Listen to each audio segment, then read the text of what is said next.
Break के बाद खबरों में आगे बढ़ेंगे तो कोरोना की संभावित तीसरी लहर को लेकर इंदौर में लगातार तैयारियां जारी हैं। इसी को ध्यान में रखते हुए संभाग आयुक्त पवन कुमार शर्मा संभाग आयुक्त कार्यालय पर बैठक की गई। बता दें, यहां बैठक के बाद संभाग आयुक्त डॉक्टर पवन कुमार शर्मा ने पत्रकारों से चर्चा करते हुए कहा कि सीरो सर्वे में इंदौर नगर निगम का भी सहयोग लिया जाएगा। उन्होंने बताया कि सर्वे के लिए 25 वार्ड में करीब 1800 से अधिक बच्चों के सैंपल लिए जाएंगे। साथ ही एक ऐप के माध्यम से रैंडम सर्वे भी किया जाएगा, जिसके लिए संभाग आयुक्त की ओर से 40 टीमों के गठन करने की बात कही गई है। डॉक्टर पवन कुमार शर्मा ने यह भी बताया कि पिछले साल सीरो सर्वे में सभी आयु वर्ग के लोगों को शामिल किया गया था, लेकिन तीसरी लहर बच्चों को ज्यादा प्रभावित करने की बात सामने आ रही है और ऐसे में ध्यान रखा जा रहा है कि इस बार केवल 18 साल से छोटे बच्चों का ही सीरो सर्वे हो।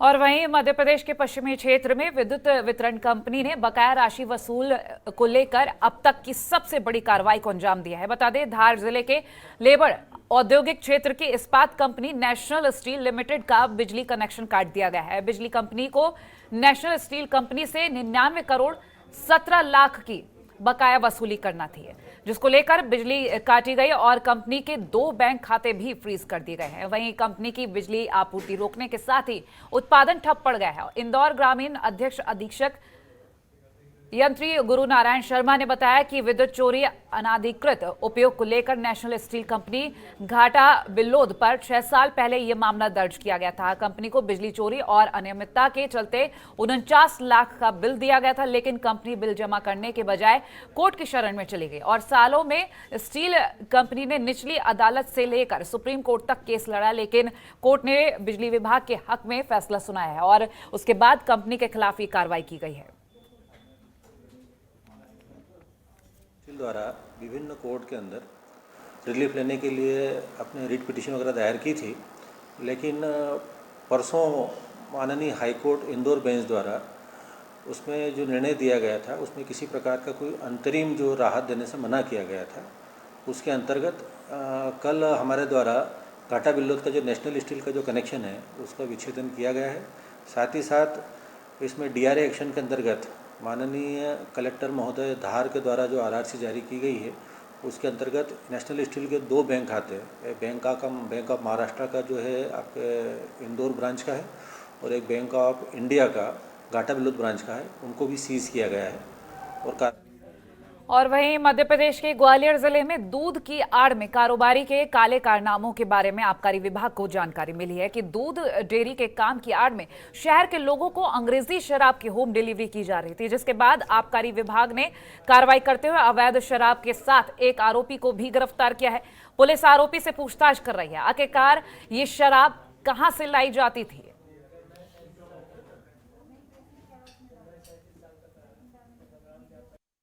मिलिट्री एरिया मुरार में MS चौराहे के पास कोई व्यक्ति जो दूध की डेयरी का काम करता है, वो रम और विस्की ऑर्डर पे फ़ोन से ऑर्डर दो वो करो तो सप्लाई कर देता है। तो इसको आज हमने ख़रीद कराई इसकी, तो हमको एक बोतल ऐसे रम बेची। उसके बाद इसके घर पे दबिश दी गई, तो इसके यहाँ से 3 पेटियाँ तो बॉम्बे विस्की की, 1 पेटी लगभग बरमुडा रम और 2 पेटी इसकी MD विस्की की। और जो उल्लेखनीय ये है कि MD विस्की जो है वो हरियाणा फॉर इन हरियाणा है और दूसरी आपकी जो बरमुडा रम है वो मिलिट्री कैंटोनमेंट एरिया के लोगों के लिए पर्सनल के यूज़ करने के लिए, तो ये गलत। और वहीं गुरु गोविंद सिंह लॉ कॉलेज के छात्र इंदौर विश्वविद्यालय पहुंचे, जहां उन्होंने कुलपति को ज्ञापन देते हुए बताया कि गुरु गोविंद सिंह कॉलेज द्वारा 2 साल पहले ऑफलाइन में एडमिशन के माध्यम से छात्रों को एडमिशन दिया गया था और उसके लिए पूरी फीस भी वसूली गई, लेकिन अभी तक यूनिवर्सिटी में छात्रों के नामांकन नहीं किए गए। इसी को लेकर आज कुछ छात्र विश्वविद्यालय पहुंचे और कुलपति के सामने अपनी समस्या रखी। गुरु गोविंद सिंह लॉ कॉलेज के छात्र सचिन यादव ने बताया कि पिछले 2 सालों से कॉलेज प्रबंधन की ओर से उन्हें केवल आश्वासन दिया जा रहा है और अभी तक भी छात्रों का नामांकन नहीं हुआ है। उन्होंने कॉलेज पर आरोप लगाते हुए कहा कि वो छात्रों के भविष्य के साथ खिलवाड़ कर रहे हैं। उन्होंने कुलपति से मांग की है कि सभी छात्रों का नामांकन किया जाए, ट्रांसफर किया जाए और जल्द ही परीक्षा कराई जाए। जो सहज प्रक्रिया है उसमें ये होता है कि 1 साल की संबद्धता पहले यूनिवर्सिटी देती है, फिर उनको BCI चलानी पड़ती है। तो जैसा बता रहे हैं कि BCI से 19-20 की तो ले आए, लेकिन 20-21 की नहीं लाए हैं। तो इस पर और हम लोगों की तरफ से स्थायी संबद्धता तो थी, क्योंकि पहले हम लोगों ने दे दी थी, तो इस आधार पर बच्चों के करा लिए। लेकिन अब जो नए एडमिशन हुए, जो बच्चे आ रहे हैं, मेरे ख्याल से इनको शासन स्तर से अप्रूवल नहीं मिला है। पर हम लोगों ने क्योंकि पहले दे दी थी, तो उनकी परीक्षा करा के रिजल्ट अभी रुके हुए। हम शासन से बात कर रहे हैं, मतलब जो नए बच्चे हैं उनका अप्रूवल नहीं हुआ है, तो उनकी हम परीक्षा कराने की स्थिति में भी नहीं है। तो उनका शासन से बात कर रहे हैं कि या तो इनका ट्रांसफ़र करने की अनुमति दी जाए। हम लोगों की अभी तक यूनिवर्सिटी में नामांकन नहीं करवाया कॉलेज ने, और हम सभी से 2-2 साल की फ़ीस वसूल ली है। और उसके बाद यूनिवर्सिटी में जब हमने अपील की थी, तो हमारी 2 साल हमारी फर्स्ट सेमेस्टर सेकंड सेमेस्टर के एग्ज़ाम भी ले लिए, पर उसके भी रिजल्ट नहीं अभी तक दिए। और अभी जब यूनिवर्सिटी से हमने बात की थी, तो यूनिवर्सिटी ने बताया था कि कॉलेज के पास बार काउंसिल ऑफ इंडिया की मान्यता नहीं है। आज हम यहाँ पर आए थे माननीय कुलपति महोदया से मिलने के लिए, तो उन्होंने ये बात बोली है कि हम शासन के साथ संपर्क में हैं, और ये जो डिसीजन है ट्रांसफ़र का स्टूडेंट्स के शासन लेगा, इसमें हम कुछ नहीं कर सकते। मतलब आश्वासन कोई ऐसा नहीं दिया गया है जिससे हम लोग संतुष्ट हों। पर और वहीं विदिशा जिले में बेतवा नदी के छोटे पुल से एक नाबालिग के नदी में कूदने का मामला सामने आया। इस घटना की जानकारी लगते ही होमगार्ड ने इसकी सूचना पुलिस को दी, जिसके बाद पुलिस पहुंची और गोताखोरों की मदद से नदी में नाबालिग को खोजा, लेकिन अभी तक उसका शव बरामद नहीं हुआ है। तो तस्वीरें भी आपको दिखा रहे हैं, लगातार तलाश जारी है, लेकिन बेतवा नदी के छोटे पुल के पास जो लगातार तलाश की जा रही है, नाबालिग का शव अभी तक बरामद नहीं किया गया है। करीब हमारे ऑफिस में फ़ोन आया था कि एक लड़की करीब 16-17 साल की बेतवा घाट में छोटे पुल के ऊपर से कूद गई। तुरंत हमारी टीम, जो QRT टीम थी, वहाँ पर तुरंत मोटर बोट के साथ वहाँ से रवाना हुई, और यहाँ पर आकर हमने तुरंत टीम ने रेस्क्यू प्रारंभ कर दिया। अभी आप देख रहे हैं कि रेस्क्यू कार्य प्रगति पे है। यहाँ पर कुछ समस्या आ रही, क्योंकि चट्टानें हैं, काफ़ी जाल वगैरह और कचड़े बहुत हैं इसमें, जो कि ये कांटे में फंस रहे हैं।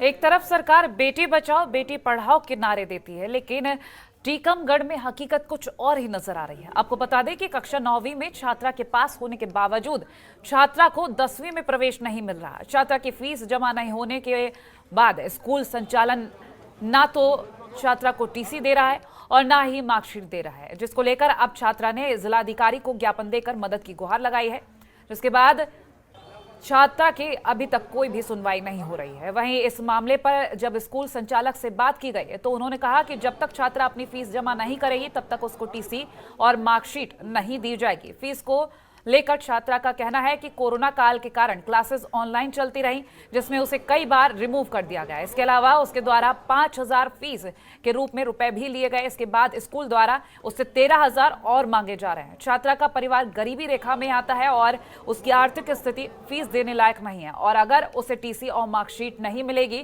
तो उसे 10वीं में प्रवेश नहीं दिया जाएगा, जिस वजह से छात्रा और उसका परिवार काफी ज्यादा परेशान है।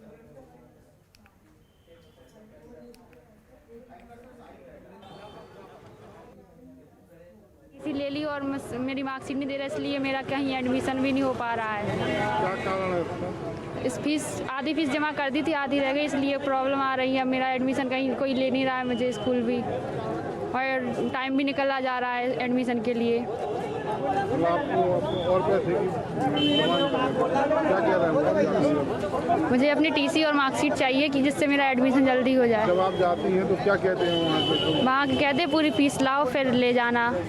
संचालक के अनुसार उन्होंने इस बात पे अपनी सहमति दी थी कि आगे जो हम पढ़ेंगे तो उसकी हम फीस जमा करेंगे। अब बच्ची ने 1 साल वहाँ पे पढ़ा हुआ है और 9th पास कर ली है, 9th की TC और वो मांग रही है। संचालक के द्वारा जो ट्यूशन फीस मांगी जा रही है, तो गार्जियंस ने कहा कि हम वो ट्यूशन फीस नहीं दे सकते हैं और आप हमारी TC और मार्कशीट दे दें।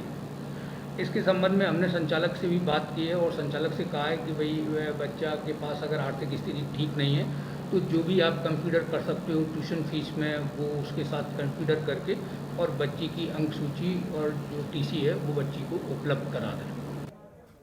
और वहीं इंदौर से जयपुर नेशनल कंपटीशन खेलने जा रहे 2 राइफल शूटर खिलाड़ियों की कार धार के पास 4 लेन पर बेकाबू होकर डिवाइडर से जा टकराए। इस हादसे में शूटर नमन पालीवाल की मौके पर ही मौत हो गई, जबकि साथ ही शूटर महिला खिलाड़ी गंभीर रूप से घायल हो गई है। महिला को गंभीर हालत में इंदौर के MY अस्पताल रेफर किया गया है, जहां उसकी हालत गंभीर बताई जा रही है। वहीं इस हादसे के दौरान मौके पर मौजूद लोगों ने बताया कि इंदौर की तरफ से आ रही कार धार के 4 लेन पर मोदी पेट्रोल पंप के पास अनियंत्रित होकर रॉन्ग साइड पट्टी पर चली गई।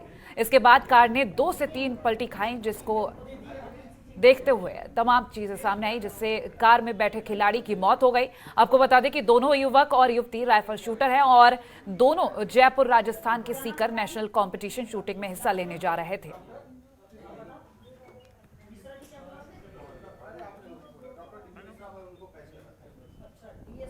रहने वाले नमन पिता विजय जो है तेज गति वाहन से इंदौर से जयपुर के लिए किसी नेशनल कंपटीशन में खेलने के लिए जा रहे थे।